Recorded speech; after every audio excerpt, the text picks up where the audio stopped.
Hey y'all, I'm gonna be reacting to No Guns Life episode 21, and I'll be starting my reaction from the 6 second mark in 1-0 go. Right, can't wait to see what stuff Tetsuo's gonna pull out.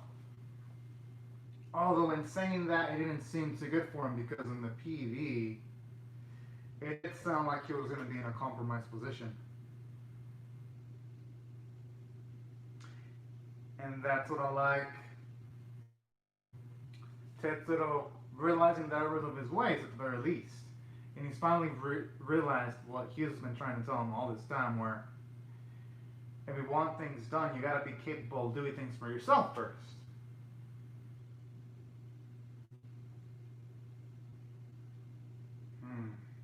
In this context, he is right. Specific. Oh man, I love it. Love how I did that block like a boss. And saying that though, if Tetsuo does utilize Harmony, I wonder how it's going to work against Kautsky. I'm pretty sure he's got countermeasures if it's utilized against him.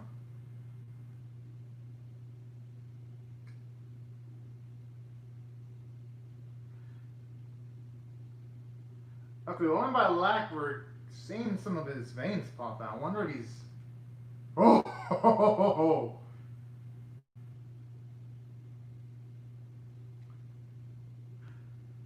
Whoa! Yeesh! Now, yo, okay, that actually did it. It's pretty cool that the harmony can be applied in that context, and that was a Beasley punch too, right there.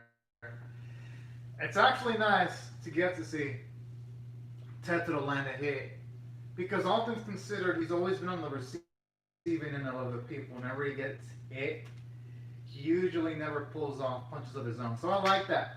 A nice change of pace, and it gives him some cool feats too. And saying that though, I just wonder what's gonna knock Tetsuo out. All things considered, the odds aren't exactly in his favor, because even if he does knock out Kautsky, I'm gonna assume that someone's gonna interfere. Either that or their punch is probably not gonna be enough to knock out the old man. And the way up, can't wait to find out what's gonna happen next. As for Yuzu's partner, they've been teasing him way too much in the last few episodes and in this opening specifically. I wonder how he's going to factor into all of this.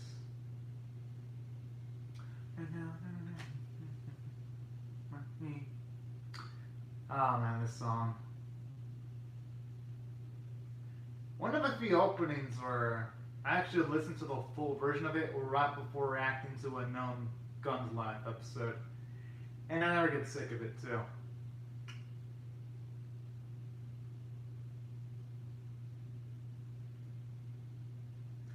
Degeneration.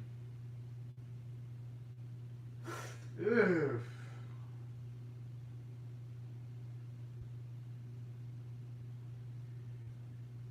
Yeah, our Tetsuo's gonna need a lot of anesthetics. Thankfully, though, it doesn't look like it's capable of lopping the arm off. That would Tetsuo try to make the pain as painless as possible. I'd break the wire, and then I'd pull the other part of the wire from the back. Oh, he's actually going with it. Oh man. Oh. Yeah, at the very least though, that wire tentacle thing isn't that big though. He ain't just any old man though. He was filled with extensions, so she has no right to talk. Hell yeah, he didn't. That's what led to his downfall.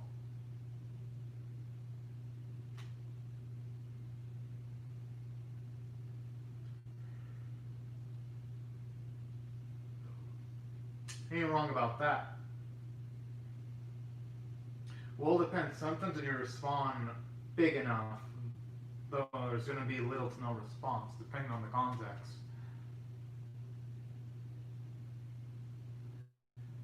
Bullshit. That's where I disagree. Tetsuro, he's making the tough choices and choosing not to sacrifice things. That's where I disagree with Akatsuki there. And saying that he might not be necessarily wrong about that, but only time will tell if whether Akatsuki or Tetsuro is going to be right. Going by how there was no reaction, he probably doesn't even know who the hell Colt actually is. And I wouldn't be surprised considering that Spitzenberg probably has a lot of people go in and out from that organization. I wouldn't be surprised that he's not going to really know that name, because Colt didn't even seem like a man that was in high position.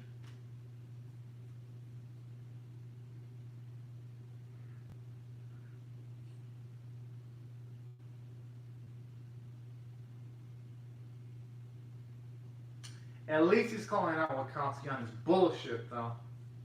Because while Akatsuki's right in some things, he's definitely wrong in most things.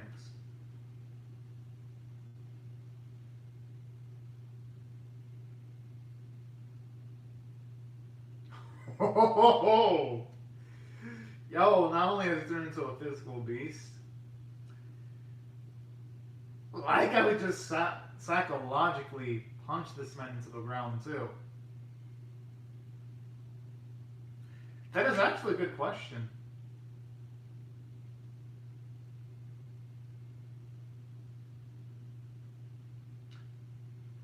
Who knows, maybe he actually hopes that Akatsuki can change one day, or it could be because he did help out fix Tetsuro's voice box too. Maybe that's why he's sparing him.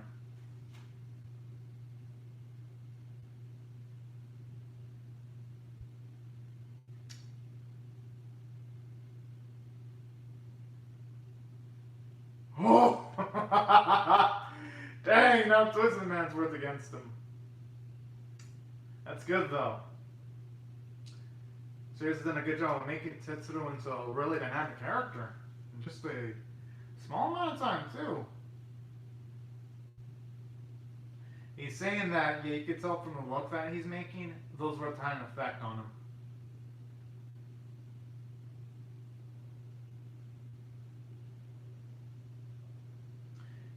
And I like that instead of worrying about himself, Tetsuro's likely trying to go towards Hyuzo right now. He's become a complete badass at this point. Of course, not to the level of Hyuzo, but y'all know what I mean. Right now, he's standing up on sheer will and guts right now. Hell yeah.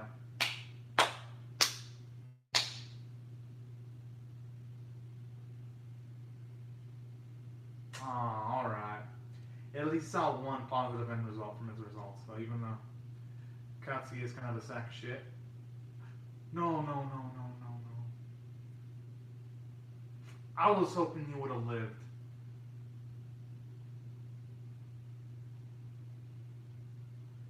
Well, was his friend just ripped off?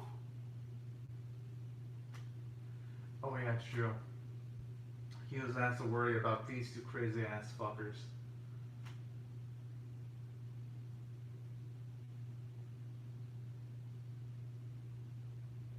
He did buy more than enough time for Tetsuo. It's just that the thing that Hyuzo and Tetsuo didn't account for is that there being a third party right now, interfering.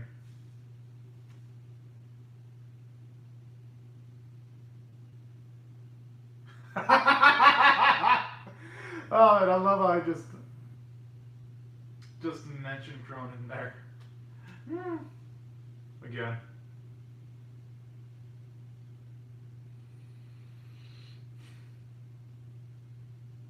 Oh man.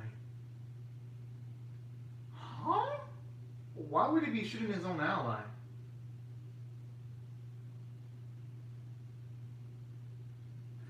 Oh. I'm assuming they can also push the body to the limits. I'm assuming there's going to be a cost, though. Okay, I guess I was on the money there. It makes sense. For lots of power, there's got to be sacrifice. I don't think Hughes has still got this, though. Even if his movements are sealed, it's just going to be some major difficulty.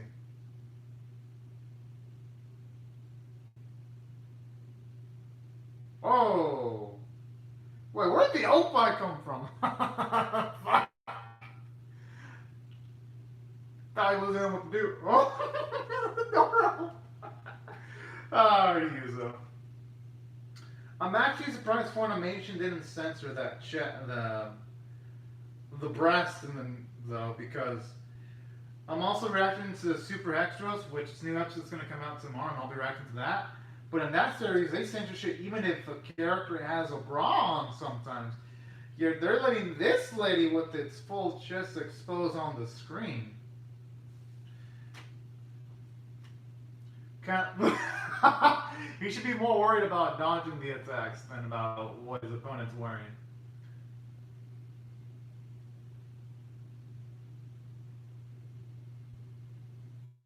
Huh? He's not even giving him time to breathe.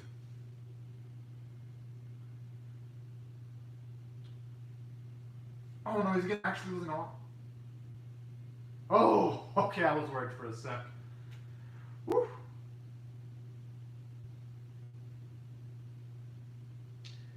But hey, he's gonna have to step it up sometimes and hit women even if he doesn't want to for survival.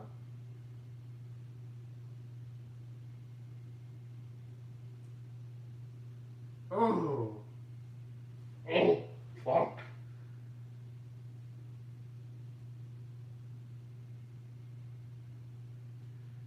That's, how does he even put all those six in his throat there? I mean, I guess the extended technology can work off some miracles.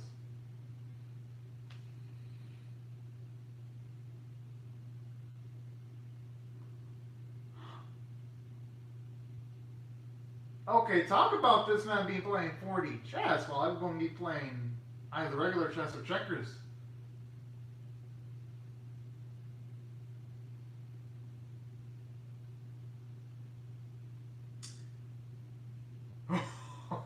Damn. So all this time, Sitsumura was just a little pawn for him. I do like how it gives more feats from the beer incorporation, though. It shows you how much far higher up they are in the figurative food chain. Okay, if this chick hears this, believe her name was Shimazo, she is gonna wreak havoc on that. Well, I don't think that should be able to do much damage though.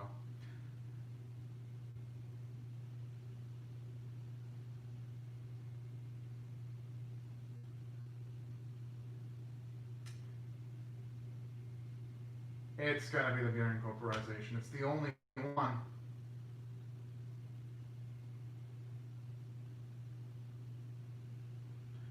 What an unethical bastard.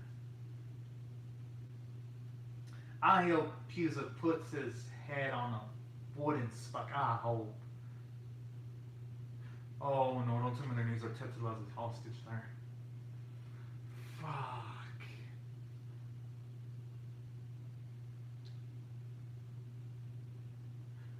Oh wait, no, it doesn't look like he's be carrying. Doesn't look like seven. That looks, the silhouette kind of looks like seven because of the outfit and the coat. Kind of look like Seven's outfit. At the very least, they're not going to kill Tetsuro.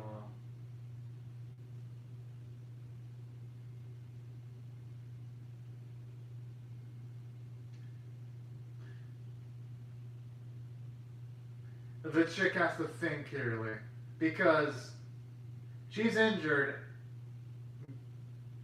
That quick? How in the Oh, Pepper. Oh, it's the Pepper bitch. The beautiful, gorgeous bitch.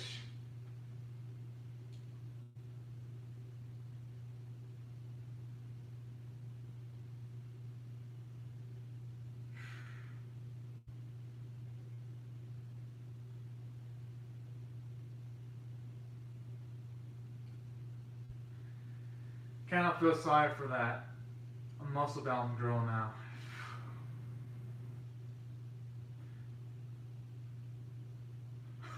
She considers this romantic. Notice that my timer and the camera actually recorded up to says 15 minutes and 9 seconds of footage. since that happened, I'm gonna start my reaction from the 14-minute mark just to play it safe. And since there's no live chat comments, I'm gonna start it from the 14-minute mark. And 1-0 go. Yeah.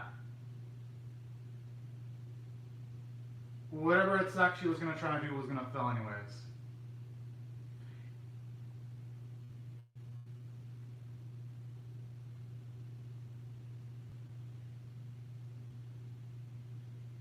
You know, normally I'd like to see Pepper, but not in this context though. Because now he's going to have to do a lot of carrying. He's going to have to deal with Kunagi, Pepper, and I'm assuming Sevens, because Sevens,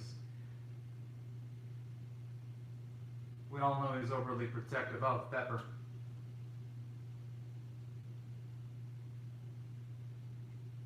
It is like the complete opposite of romantic though. Oh man. Oh no. Definitely went out in a rough way.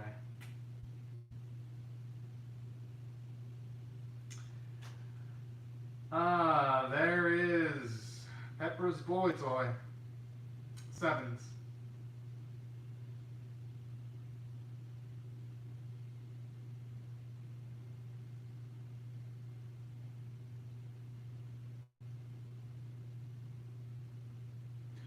Okay, now that is just sturdy there, psychologically kicking our cues on the ground like that. Jeez.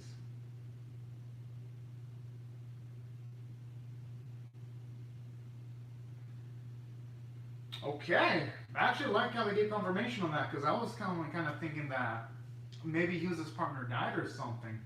But if you abandon Hughes straight up, that does explain why in season 1 Hughes did take a while to grow attached to Mary and Tetsudo. The very least when it came to allowing those two to pull his trigger point, the trigger behind his head.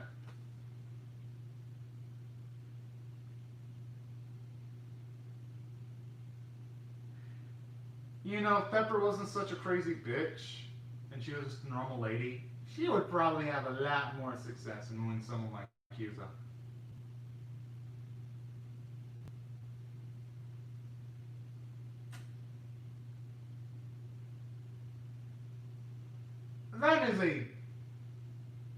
That is such a dirty move. I wouldn't expect anything less. I'm not bad like Sevens.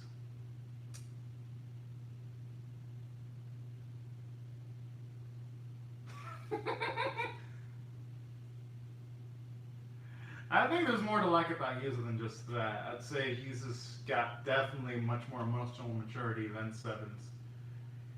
He's got a badass voice. And he's an independent thinker too. All those traits of Sevens that Sevens lacks.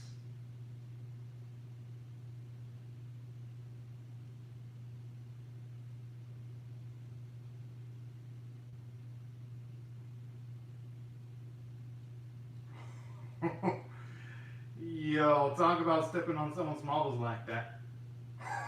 Oh, he looks triggered. Even though you can't see Huzo's eyes. Just the way he moved his mouth.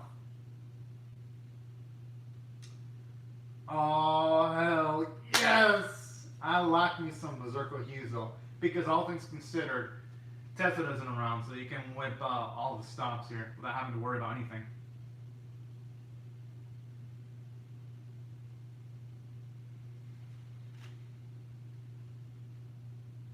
Hey, Sevens is gonna have to do the same shit if he wants to have a chance against him at that point.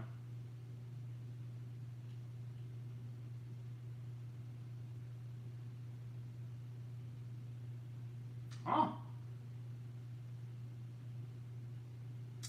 Okay, that's actually good.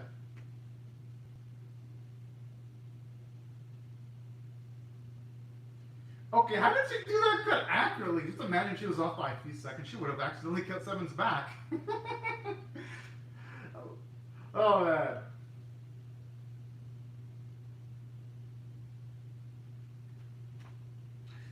Okay, that definitely implies that if Pepper were to do it with anyone in the bed, she would definitely be the dominatrix step with the way she says, I'll make you bend down your knees. Oh, man.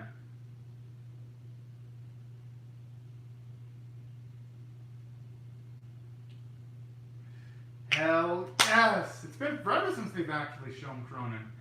I'm gonna assume that he's gonna probably fight that Kunigi guy, considering that he did have somewhat of a relationship with that dude. There's way too much setup for that fight not to happen. The hell is he calling weak? You know, that line of thinking from Peppers is actually not bad thinking there. Still thinking you'll actually roll over me kind of lapdog. I don't want to. Damn, I was hoping to get a hit on Pepper, but hey, a cheap shot on Sevens, that's fair, considering that Sevens cheap shot he used it earlier. I like that. They're so fast and like flashing lights right now.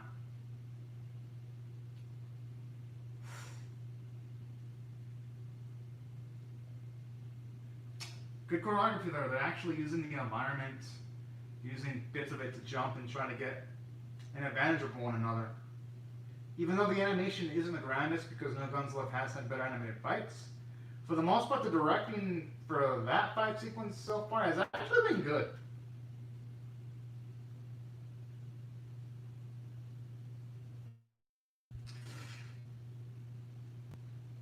I hope he's a school this bastard. I hope. Because that schoolboy needs a spanking. Oh shit. He's about to go where Tetsudo's at. But since Cronin's on his way, I'm assuming he's gonna interfere. There's no way Cronin is gonna do nothing because they wouldn't just have mentioned his name out of nowhere and they wouldn't have shown him in this car. Oh hell yeah.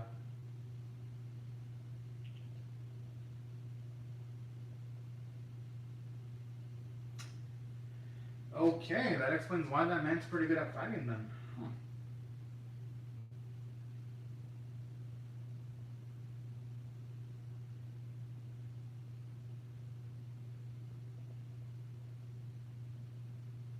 I'm assuming though.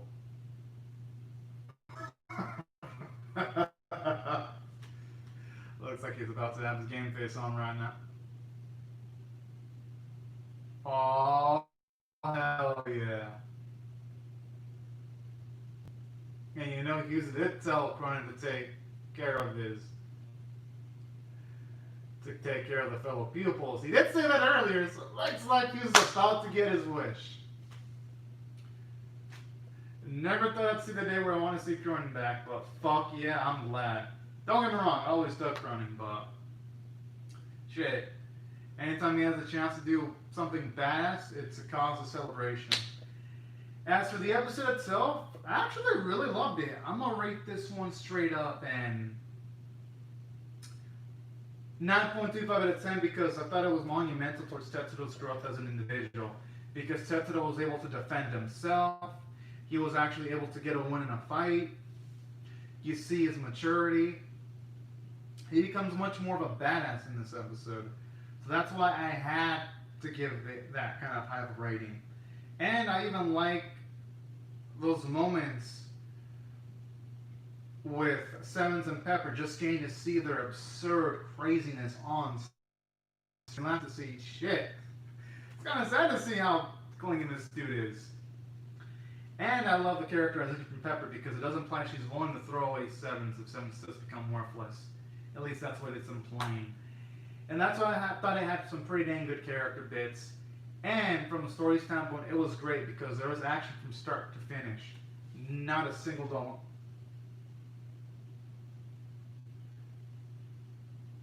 I'm assuming with that we're probably going to be seeing flashbacks on Yuzo. Because we did hear someone say partner. And in the title, Imprisoning Bonds, considering that we know that Yuzo was in bonds whenever he traveled around with his partner in some of the flashbacks, we're gonna probably get to see Kawan to this pass. But you know what? I welcome. I'm actually excited for that. As for other things, animation art, while it wasn't the strongest, I did like the art direction at the very least, and everything was on model, and the voice performances are pretty good, and that's why I liked what I saw. But anyways, y'all, these are my thoughts on No Guns Life episode 21. Be sure to comment your thoughts on the about my reaction in the comment section below. Rate the video, share it, comment, subscribe, and I'll see you guys later if you come back for more. Because I'm definitely pumped to see what the next episode's gonna provide. But anyways, y'all, thank you all so much for watching. Have a great, safe, and fantastic day, everyone. Bye bye.